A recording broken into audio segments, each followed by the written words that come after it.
Now, as the Russian army advances in southern Ukraine, our senior correspondent Murat Gazdeev is embedded with troops.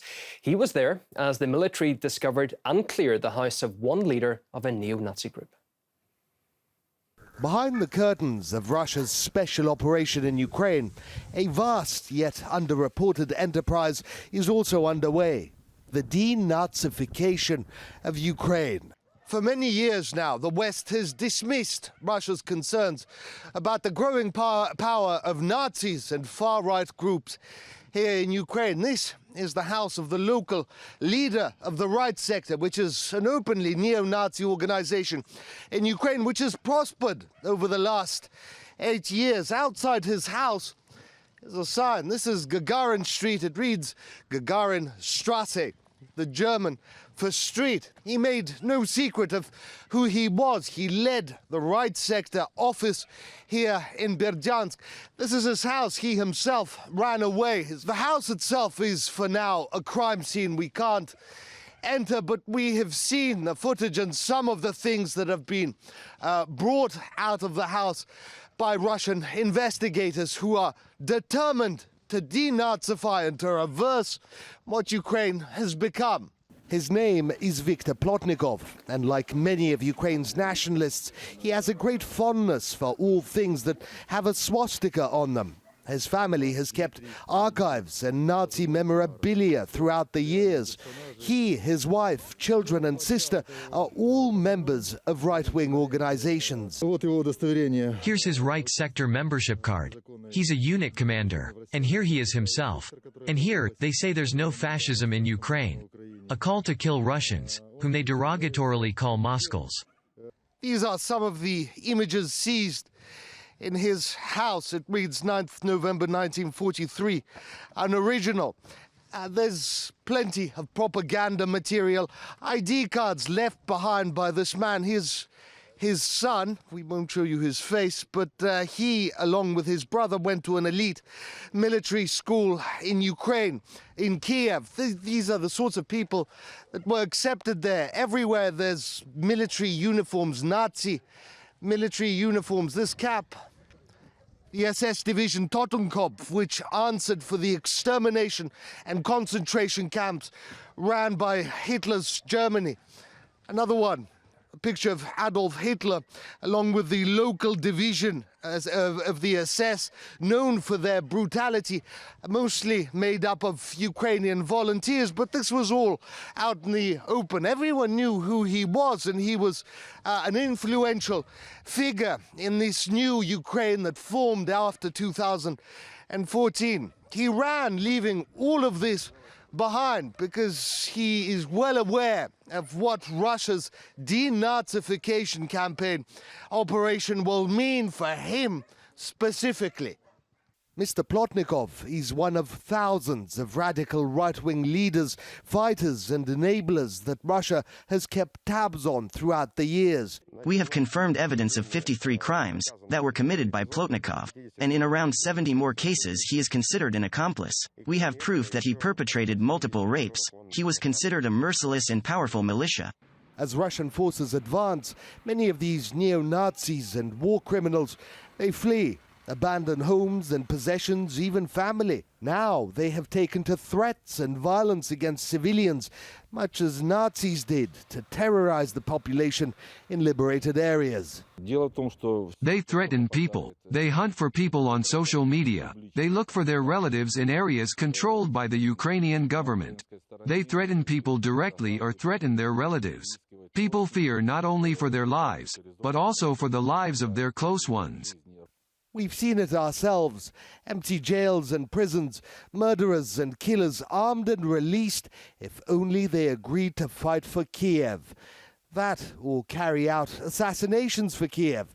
Here, an alleged would-be assassin was caught before he could strike against a local businessman who, like many others, welcomed Russian troops. The Ukrainian security forces visited me in prison, offered me to kill Alexander Ponomaryov, the member of parliament. They offered me a new life, new name, new documents and $10,000. I don't know why exactly they wanted to kill him. They just said that he had some relations with Russia.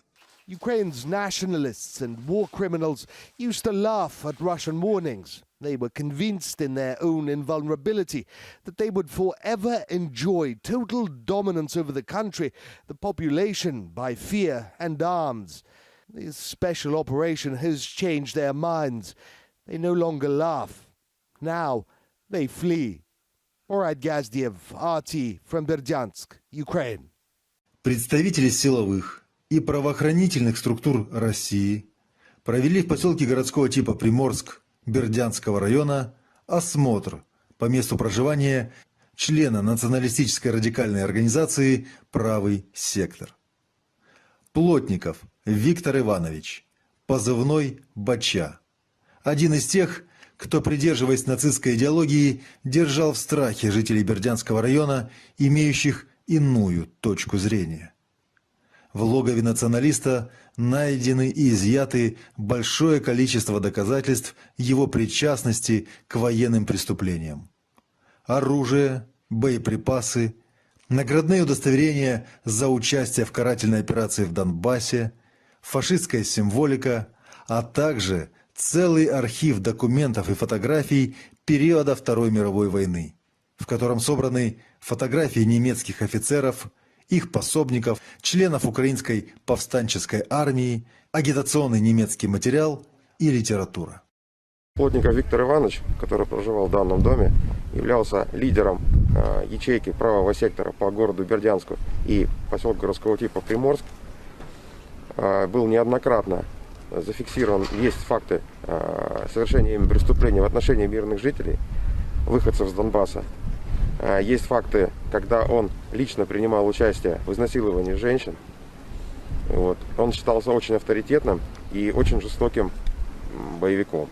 Неоднократно он принимал участие в зоне АТО, АОС, вот, где воевал в составе 24-го отдельного штурмового батальона «Айдар» ВСУ, в батальоне шейха Мансура, это чеченский батальон на стороне Украины, вот, где также прославился своим зверством по отношению как к мирным жителям, так и к плененным военнослужащим. Местные жители сообщили о том, что подозрительные личности здесь появлялись неоднократно. Вот. Кроме этого, как вы могли увидеть, была табличка Гагаринштрассе, установленная на его доме. То есть человек был абсолютно профашистских взглядов. Среди фотографий найден и его снимок с экс-министром МВД Украины Арсеном Аваковым, который, как известно, в последние годы прикармливал украинских националистов, сформировав из них фактически параллельную с государственной частную армию. Давайте познакомимся с нашим «героем» в кавычках поближе. Итак, Плотников Виктор Иванович, боец националистического батальона «Айдар», который, кстати, отметился особой жестокостью против мирного населения Донбасса.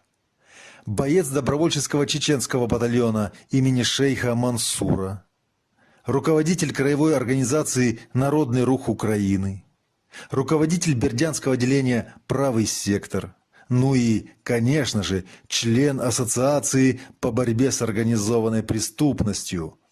А еще журналист с удостоверением, которое действует бессрочно. Кроме того, Плотников вооружен как минимум одной единицей зарегистрированного оружия.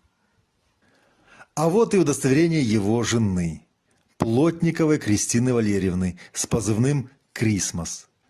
В штатной сетке нацбатальона правого сектора она числится в должности стрелка, а может быть и снайпера, кто знает.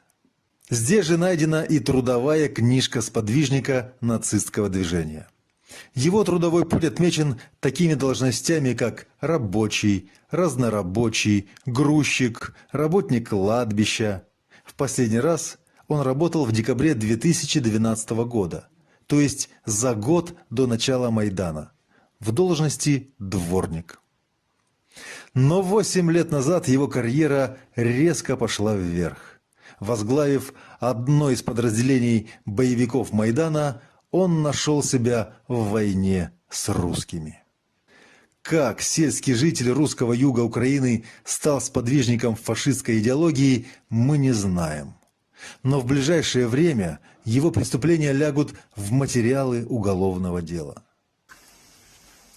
Свидетельство о рождении. Тоже вполне интересный документ. Плотников Виктор Иванович, родители, отец русский, мать русская.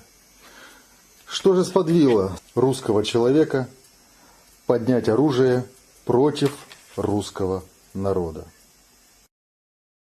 А пока он, как и его предки по духу 80 лет назад, прячется в схронах, один из населенных пунктов Азовского побережья денацифицирован.